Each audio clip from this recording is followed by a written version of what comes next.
I remember being in the city and having dinner with a friend of mine and having one of my ex-girlfriends at the time driving into the city to meet us for dinner, and she was going to be the designated driver. That didn't work out. We ended up all having drinks. I got behind the wheel of the car and drove my friend home, as I remember, being on the expressway, cutting off a undercover car. They then gave me a test. I blew numbers and subsequently was arrested. I remember feeling a lot of frustration, a lot of anger.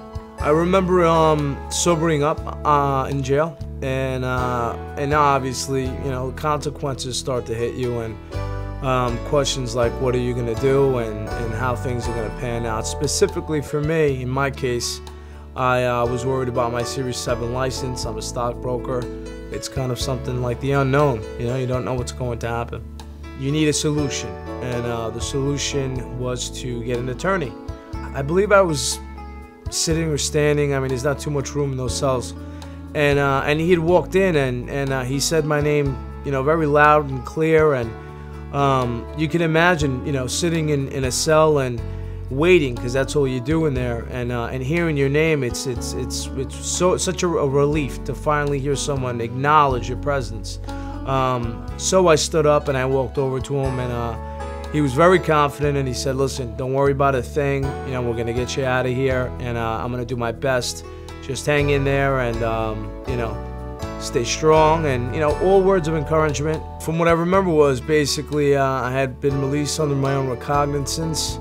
I had my conditional license. My attorney had maintained my conditional license for 6 months, and I was surprised at how good a job he did.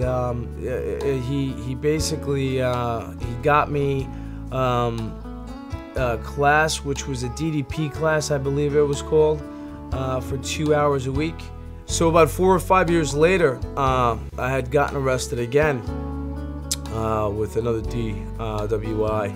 I remember leaving one night, jumping in my car, making a left-hand turn.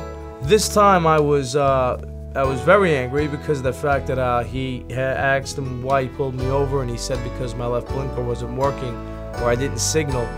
After that, I was asked for the breathalyzer. I refused it, and subsequently was arrested. This time I knew he was coming. Felt a little more relieved, after his representation of the first time. I believe this time my license was suspended for a year, and I also had to do a program as well. 2 years later, unfortunately, I received my third, and my third was bad. I actually crashed my car this time. I reached my bottom at that point. I felt like I had nowhere else to turn. I thought for sure I was doing jail time, and I really didn't know what to do. I was lost. As I remember it, the DA was, well, let's say they weren't exactly, too happy with me at this point. You can imagine, from my standpoint, I felt hopeless, and it looked as though they were looking to make an example of me.